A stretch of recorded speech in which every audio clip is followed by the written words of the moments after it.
ని తిలకించి మాకి ప్రోత్సహించడానికి మన కోనపురం వాస్తవ్యులు రాంబాబు గారు, అలాగే మన ఈసారి సింహాద్రి గారు జడ్పీటీసీ అండి. చూస్తారు కదా, చాలా పొట్టిగా ఉంటాడు కానీ గట్టోడు, మంచి బౌలింగ్ కూడా చేస్తారు ఆయన. అదేవిధంగా మన ఘాట్ గారు రేంజ్లు అనమాట. ఇంత దూరమైనా సరే నడిచి వచ్చారు, ఆయనకు మెచ్చుకోవాలా. మా టీం తరఫున అభినందిస్తున్నాం, మంచి ఆటగాడు. ఏదేమైనా ఇటువంటి ఎత్తైన ప్రాంతంలో చాలా చల్లటి వాతావరణం, ఈ విధంగా క్రికెట్ గ్రౌండ్ ఉంటుందని మేము ఊహించుకోలేదు. వాళ్ళు ఆడుతున్నారు ప్రస్తుతానికి. చూద్దాం మరి.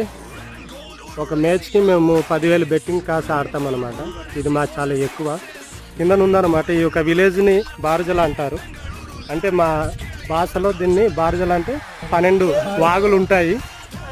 ఈ యొక్క 12 వాగులు వచ్చి అనంతగిరిలో కలుస్తున్నాయి. ఈ అనంతగిరిలో కలిసిన తర్వాత ఇదే వాటర్ అన్నమాట ఎక్కడికి వెళ్తుందంటే దేవరపల్లి కలుస్తుంది.